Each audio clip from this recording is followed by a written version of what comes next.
Bismillahirrahmanirrahim. Assalamu alaikum. I am your history instructor Amna Nawaz and I welcome to you all of you in your class. My dear students, आज हमने B-Lift 7.6 पढ़ना है. I hope by now all of you have done with your bridging activity. Very good. Let's move towards our learning outcome. आज का जो learning outcome है वो reasons behind the war of independence of 1857.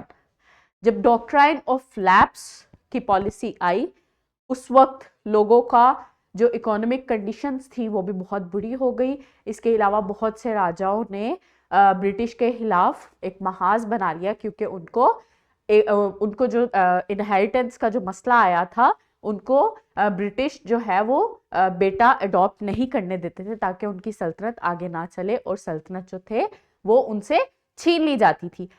ये तमाम वजूहात बनी वॉर ऑफ इंडिपेंडेंस की. इसके अलावा और भी कुछ इश्यूज आए, कुछ पॉलिटिकल इश्यूज आए, कुछ इकोनॉमिक इश्यूज आए, कुछ सोशल इश्यूज आए और इमीडिएट कॉजिंग पॉइंट्स भी आए जो कि सडन वॉर ऑफ इंडिपेंडेंस का कॉज बने. So let's move towards our focus. Causes of war of independence of 1857. War of 1857 में क्या हुआ था, वो कौन सा ऐसा ब्रेकिंग पॉइंट था जो कि लोगों को पुश किया था जिसने वॉर ऑफ इंडिपेंडेंस की तरफ. जो इसमें 3 to 4 कॉजेज थे मेन. जो पॉलिटिकल इश्यूज थे, सोशल इश्यूज थे, इकोनॉमिक इश्यूज थे और एक इमीडिएट कॉज था जो कि सडन कॉज बना था, सडन पॉइंट था उस एक्सप्लोजन का, उस अनस्टॉपेबल एक्सप्लोजन का जो कि वॉर ऑफ इंडिपेंडेंस का कॉज बना था. अब पॉलिटिकल इश्यूज क्या थे? चूंकि जो मुगल एम्परर थे वो अपने किला में रहते थे और उस वक्त जो जुबान थी वो पर्शियन बोली जाती थी. अंग्रेजों ने क्या किया? अंग्रेजों ने मुगल एम्परर्स को उनके जो ट्रेडिशनल जो किलास थे वहां से निकाल लिया. इसके अलावा पर्शियन की जगह पे इंग्लिश रख दी.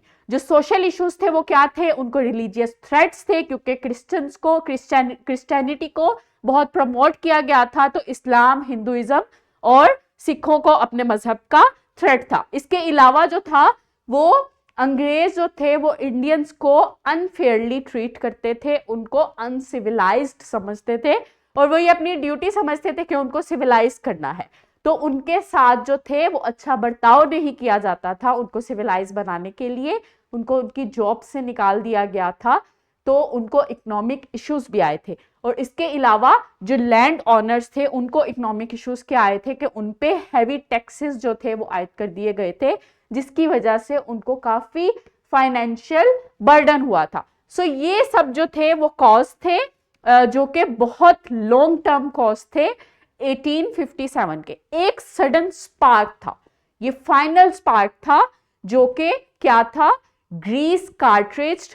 ये ग्रीस कार्ट्रिज क्या था कि उस वक्त जो थे अंग्रेज जो थे वो कार्ट्रिज जो था राइफल का, उसको राइफल का जो कार्ट्रिज उसको ग्रीस करते थे गाय और पोर्क फैट के साथ.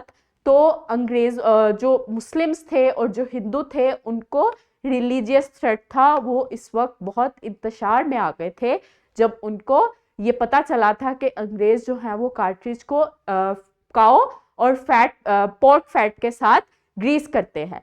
ये सडन जो था वो स्पार्क बना था 1857 वॉर का.